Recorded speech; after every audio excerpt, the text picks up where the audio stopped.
Welcome to Book Banter with me, your host, Dianne Burkhart.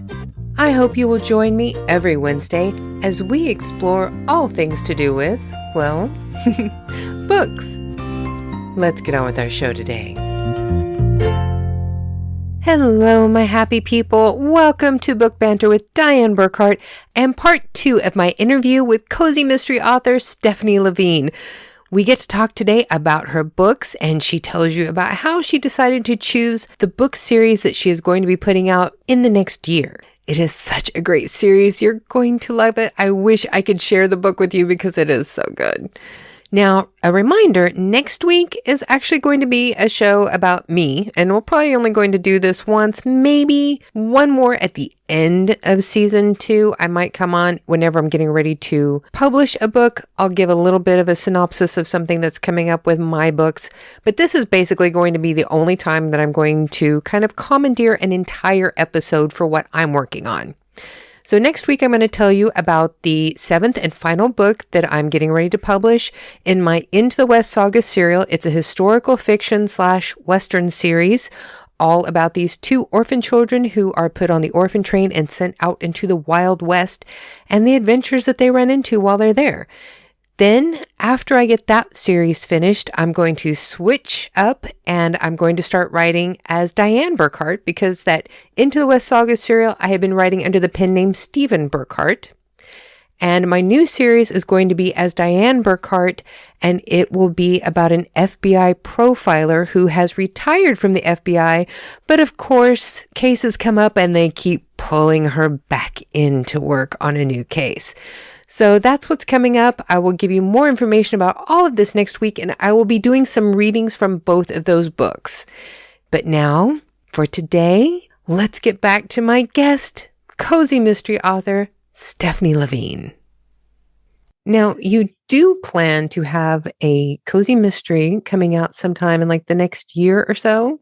Yes, I have a new series, and I think I was telling you before that I was in a transition period, so it took a little bit longer, and then I went back to the drawing boards because, of course, I had to overthink it. But yes, basically, I'd call it my Sunshine Crime is the sort of catch-all name, but I'm really excited about that finally coming into being because I had several series and I was working on all of them and they were all fighting for my attention. These are kind of cozy mystery series, or I sometimes call them palm tree mysteries because I feel like a lot of times we consider cozy, like New England town and that and small little towns, which I love.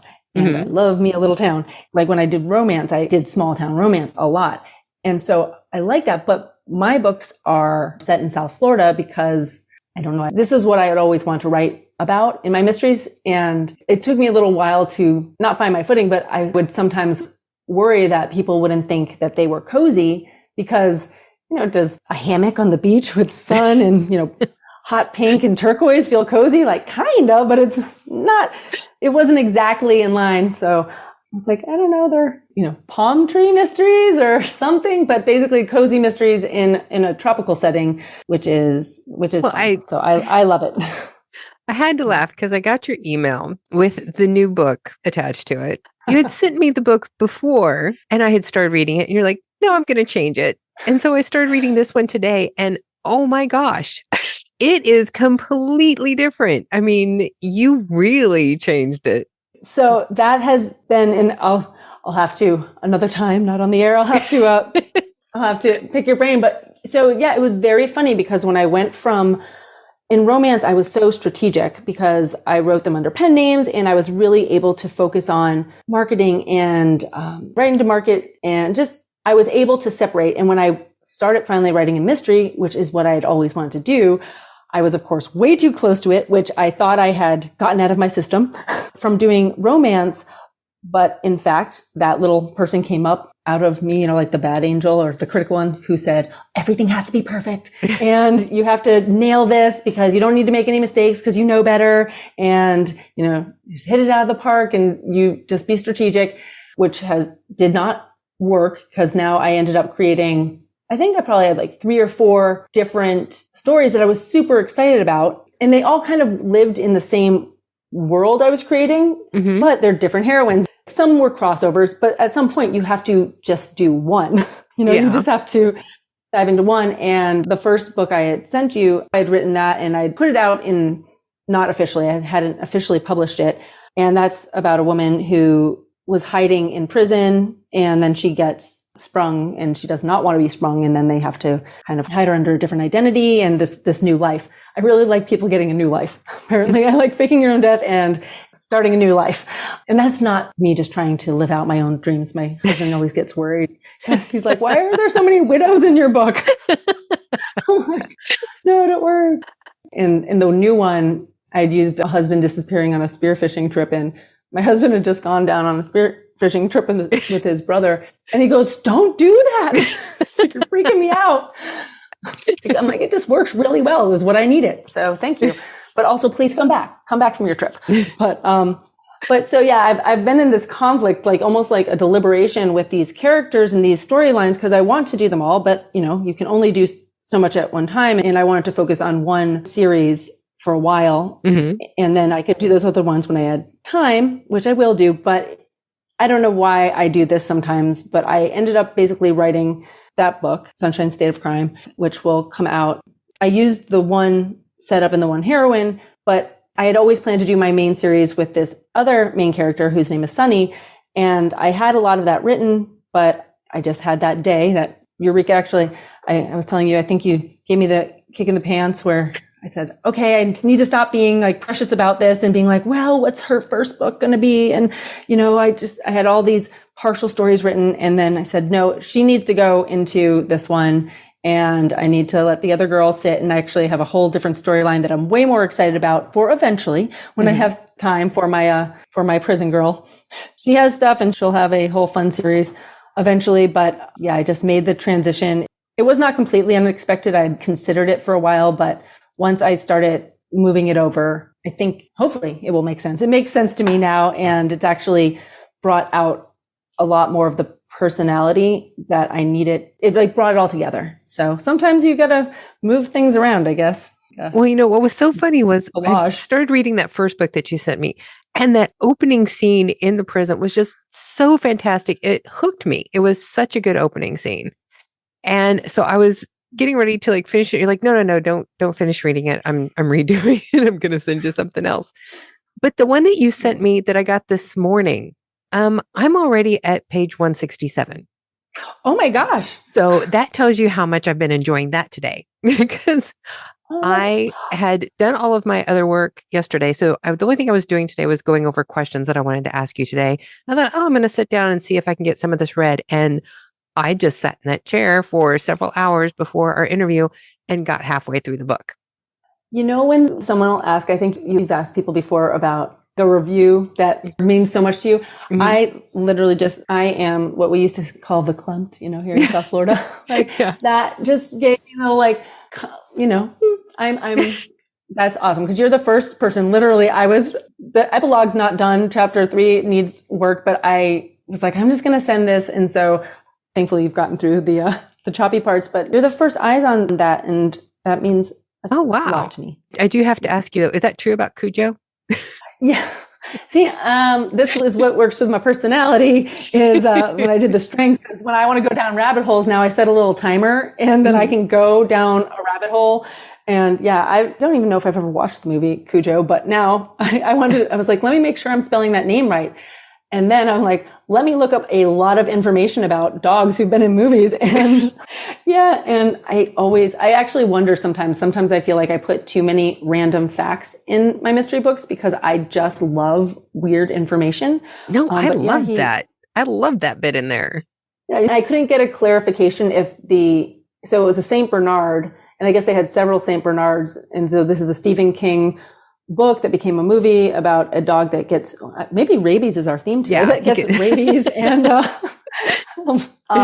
I guess then he's like attacks everybody and becomes really violent. But one thing I read, which I'm not sure if this was 100% true or not, but they were saying, the St. Bernards are such lovable dogs and so happy that they had a hard time making the St. Bernards look vicious enough. Mm-hmm. So sometimes they'd be, I guess one thing I read was they had to, tape down or like basically put its tail down, like force its tail down because it was wagging in the background. And we didn't have the capabilities that they had today, the CGI. Mm-hmm. So they had this one guy, and I think he was a stuntman, and you have to look, it's so funny because he's in a giant dog suit with, holding the giant dog head. And then I read that they also had a more ferocious dog. One place I read it was a Rottweiler, and one I read it was some other combo breed. And so I didn't add that in there because I couldn't get the real details. But yeah, they put it in a St. Bernard suit. I'm like, this is so ridiculous, but I'm so intrigued. I'm like, I love it so much. See, and I love those little odd little facts whenever people throw those in. 'Cause I didn't have time to Google it before we did the interview. So I thought, I'll just ask her. Yes, good. Because, people who like that kind of stuff also like to talk about that kind of random stuff. Oh, I am so totally random. That fits with my personality. Yes. That's when, they say you'll find your people. Yeah. And when I get to all the people that I love everybody, but I find like my closest friends, and it's great because we're all very random, but in a way that makes perfect sense. Yeah. We all just get each other. Like, yes, I love it. No judgments ever. I know you had mentioned that you were kind of thrown off whenever you found out the process of being traditionally published. Did you ever try that route? I did not. And I will at some point. Even this last year, I thought, there were some literary agents. Every once in a while, I start making a list, and I'll know some other authors who I'll talk to, and they'll say, oh yeah, contact my literary agent. Cause then, to get a publisher. And then I just get busy and I don't follow it up. And part of that too is, I think, having to send a book that is unpublished. And I have, I don't know. I was going to say I have some, but what happens is then I always get to a place where I'm like, well, I'm just going to publish that. Yeah. And I always want to send out a book that hasn't been published. But no, I will try it at some point. I feel like just more for fun, because I'm sure there's an advantage. There's different advantages to being self-published and being traditionally published. And I think they just maybe put you in front of different people. Mm-hmm. Kind of back to your thing earlier of like, how do you get in front of enough people, or how do you, but no, I'll let you know once I do. I do have, Blackstone Audio does some of my audiobooks. And when they reached out to me, I was so excited because people actually will reach out to you all the time. Oh, we want to publish your book, or we want to, I'd say maybe they're smaller publishing companies. I don't know, but I've gotten contacted a lot about people who want to represent me or publish my books in various capacities. And most of the time there's so much email and everything that comes in that it's not something I ever look at. But when I saw Blackstone, I thought it was a mistake. Because I'm a big audiobook person. And so it was a name I recognized. I said, oh, are they serious? Is this an email to the wrong person? I was very excited. And so they've done some of my romance under one of my pen names. And that was just fun for me because it takes a lot of work to do audio, and I haven't had a lot of time to do it. So yeah, I got the bright idea to try and create my own audiobook, and I recorded the whole thing. I've put it up. I've got like a beta version of it because I was just trying to figure out how to do it first. But I did my first book, a complete audiobook version of it.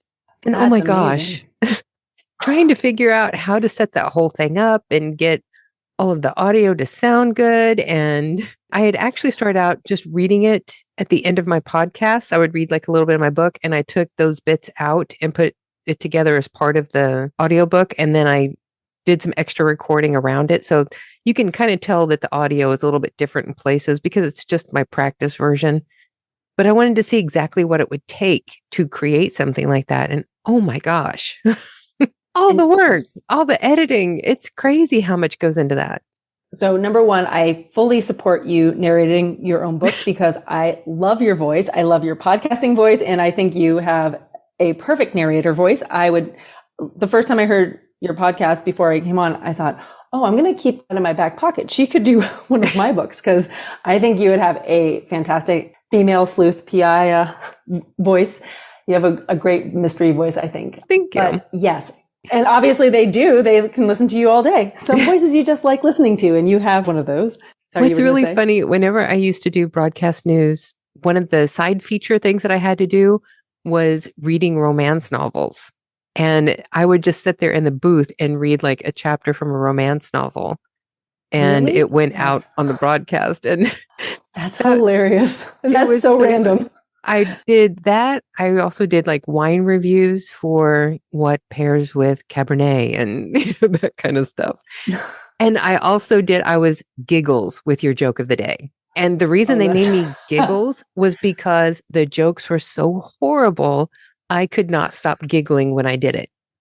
Because in my mind, I'm thinking, so I have $30,000 of student loans to be telling these jokes in a sound booth.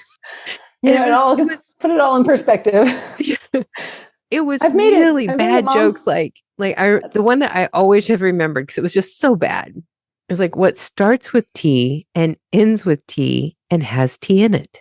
A teapot. Yeah, I was going to say, I have little kids, and I should know some of these, and some of them I get to look smart, but I totally forgot. So yes, a teapot.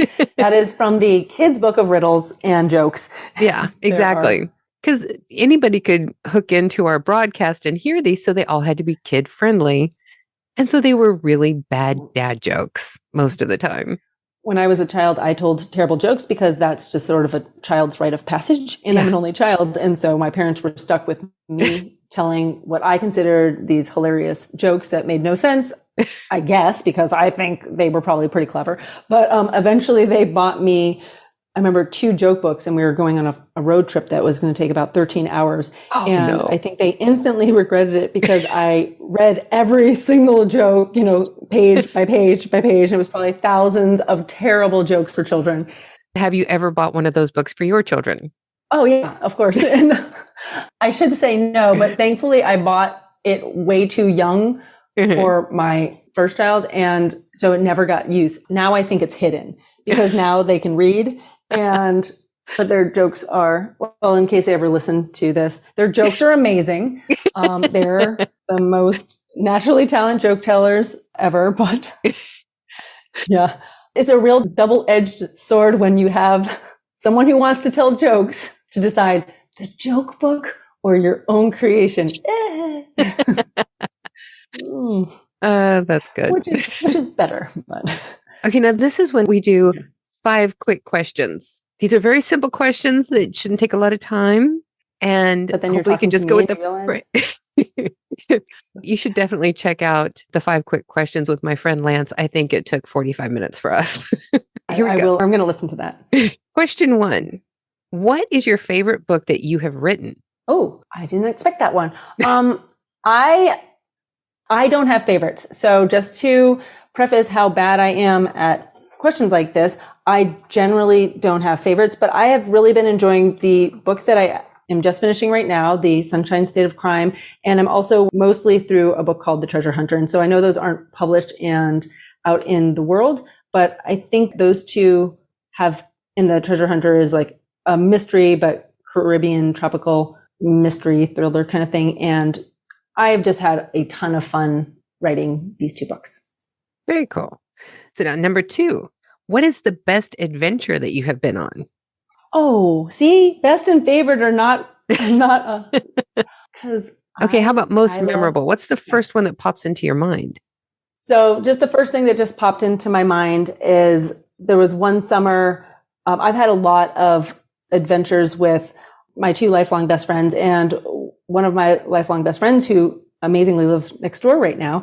We ended up going around the country, and we were living in Gainesville, Florida, and a bunch of us piled into a school bus that had been converted into our friend's RV. And as we went along, we would drop people off in various states. So it was this RV school bus full of college age students. And there were so many weird moments. Like there was a vegan dog.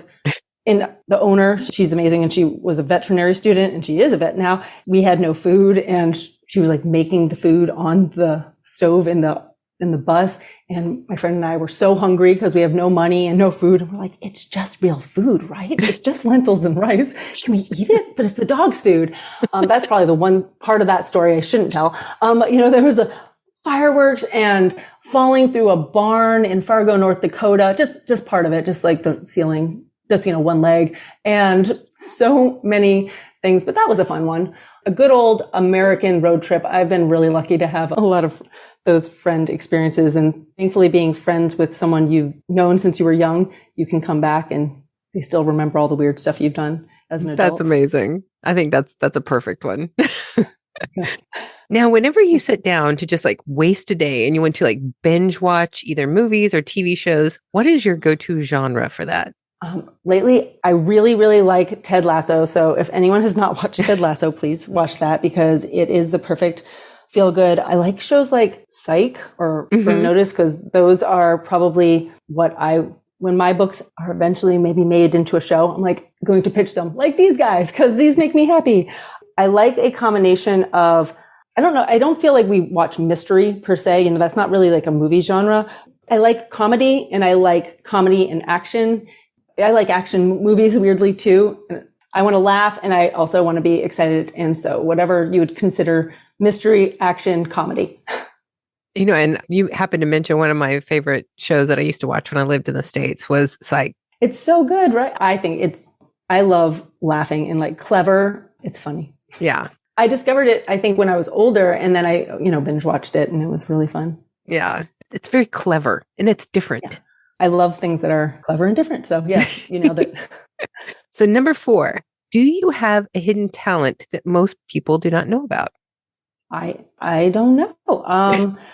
I bet that's one of those things you can ask your friends and they will tell you because I tend to think that all the stuff I do is what everyone does. And then I later find out that that's not true.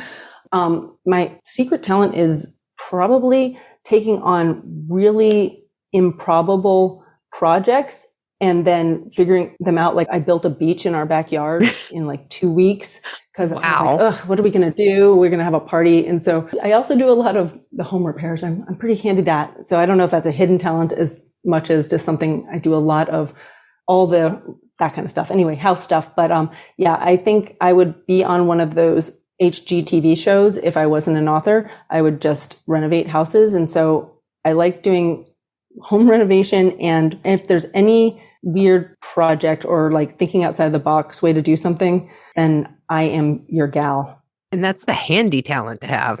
My hidden talent is not useful at all. I can write with both hands at the same time, one going forwards and one going backwards. I think that's awesome. And I'm going to try that now today. Well, but that has like no practical use whatsoever other than to make people go, oh, wow, you can do that. That's basically its only use. So your 5th and final question, what is a tip that you can give to new authors who want to build a career like yours? What would you wish you knew then what you know now? I love talking to new authors. I love talking to anyone who is excited to do something. And I think that some people they find it very easy to just be creative, but they may struggle with the business part. And some people are maybe more business minded and they struggle with the creativity. I've always told people to try and look at it like a business, and you hire yourself as a writer, follow your passion. You will have to figure out who you are as a writer.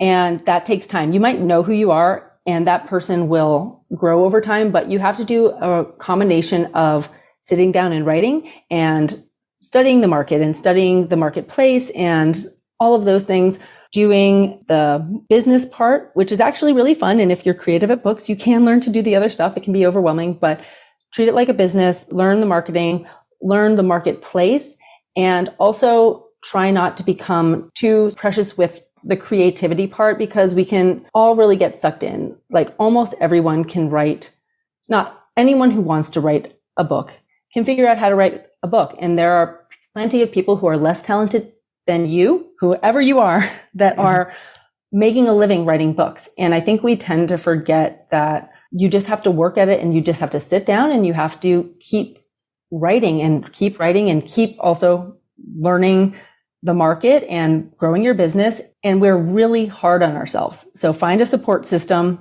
whether that's one person, whether that's people online, and figure out what you need to keep going because you will only get better. You might be great now and you'll get even better. You might not be great now, but you will get better. And it's just getting through the barricades often that we put up for ourselves and then learning the barricades that just come with learning, which you will surpass eventually. I would always tell my one friend in the very beginning, it'll be interesting because the things that are hanging us up right now will eventually be things that, we're old hat at, that we just do all day long. And of course, that's true. We didn't know how to publish our own books, like the actual going online. I can do that all day long now. It's nothing. And so just find yourself a support system, keep going, treat yourself kindly, have grace, and just know that if you do something long enough, you will grow and you will be able to do it. You'll be successful. And that's really kind of interesting that you were saying that too, because one of the things that I always tell people was this first series that I did writing as Stephen Burkhart, I look at that as my practice. I never went into that with the intention that these were going to be big money makers. I was doing this to learn how to do it and how to do it well. And I knew there were going to be a lot of mistakes, and I was learning how to do covers and how to do the marketing. And it was just my period of research on how to be an indie author. And now I feel like I've learned what I needed. And now I'm going to start writing books with my name and picture on it. Yes. And then you can call me, because that's what slowed me down. But that's exactly what I did. And I think that's fantastic advice, because I had a pen name and I was able to hide, have the anonymity to make mistakes and practice and figure it out. And you just nailed it. Find a way to do that, because I think that's how all of us have grown. If you can look at it like a learning exercise, I did the same exact thing. And I think that I learned so much. That's one reason why I'm trying to hurry up and get this last book finished, because I didn't want to just walk away from that series. I'm like, okay, I learned what I needed to learn. I'm done with it now. I wanted to finish it. I wanted to complete that series, because there are people who are reading them and want the end of that series. So I want to be fair to all of them and give them the end that they deserve for reading all of my books so far, and then go on to the next thing that I want to do. This is kind of like my big thank you to all of them who have actually read the books that I have out. Yeah, they're going to love that. Everyone wants a series, wants a good summation. And it's probably good for you too, to wrap it up and feel like it's complete. Yes. Because I know that I've had things where if they're not done, it'll kind of stay at the back of your head. You won't be able to kind of freely move into the new books you want to do. Well, the next book that I want to do is an FBI profiler thriller called The Touch. And I had started writing it, but I kept thinking, that one's not finished. That one's not finished. You need to go back and finish that one. And I'm like, okay, I'm going to do this. First book is Dianne, and then I'm going to go back and finish that one. And I couldn't do it. It kept just eating at me that one was not finished. So I had to go back, and now I'm finishing it. And I think I have had a similar problem. And I finished out one of my romance series. And I think I don't know, a month or two ago, finally published it, and I'll put out the box set. But I wanted to move forward. And I had this dream that I would keep doing the pen name books and then start writing my books as me, which was exciting and has turned out to be, it was strangely nerve-wracking, because I thought I'd just be like, oh, I don't mind making mistakes. But then, of course, I want everything to be really good. But I've struggled. I think at some point I will master it. But at this phase of my life, writing those books and doing both at the same time was just way too difficult. And I had to stop and finish out those other ones. And finally now I'm like, okay, now I can come into my own with this new book series and this new genre and writing books under my name. But yeah, I think maybe it's just either a weird little inner thing that we have, or maybe it's just like the rite of passage. I will finish this and then move on. So now, how do people find you online? I am on all of the normal platforms, but you can always go to my website, which is Stephanie LaVigne or Steph LaVigne. Same thing on Facebook. And those will give you the links to any of the social media, Facebook and Instagram and all those places. But my very long, complicated name, if you can get that into a computer, it will get you to me. Your links are going to be in the description of the podcast. So we will have those listed in there for people to find you really easy. What is coming up for you? Because you do have one book on pre-sale now.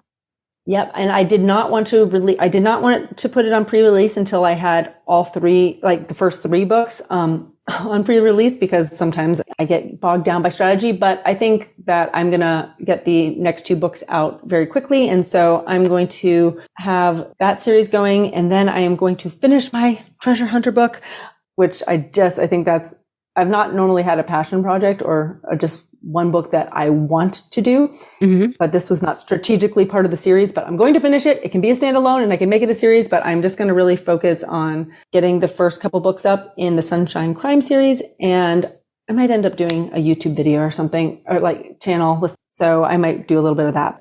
And I will probably go back and some of my other cozy mystery series that I was recovering, those will be put back online at some point soon. but I can only do one thing at a time. I'm trying to prioritize the books that I've been wanting to do, because it's very easy to put the projects you're most excited about on the back burner, or for me, sometimes it is. Yeah. And so I'm making myself work on the project that I'm most excited about, and that is what I'm putting out now. So I cannot thank you enough for being on my podcast with me, because you are so much fun to talk to. oh, it's so fun to be here. I hope I have not rambled too much, because I love talking to you. Hopefully, whenever you get your next books ready to go, you will come back and do a little bit of a reading and talk more about the content and let everybody know exactly what all of these cozy mysteries entail. I will have you read little bits of them, and I will tell them what they're about. It'll be the perfect combo. That's a deal. Thank you so much for having me, Diane. It's been great. So there you have it. That was my interview with Stephanie LaVigne, cozy mystery author. And trust me, you are really going to be looking forward to her books when they come out. They are fantastic. Now, don't forget, next week, I will be sharing a little bit of my own work with you. I'm going to be reading from both of my books that are going to be coming out this year.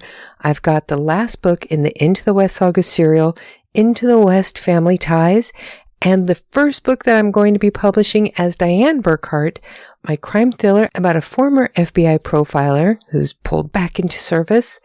The book is called The Touch, and I'm going to be reading from both of those next week. So be sure to come back and subscribe to Book Banter with Dianne Burkhart, because if you love books like we do, you do not want to miss this podcast. Have a great week, and now it's time for you to go forth and be happy.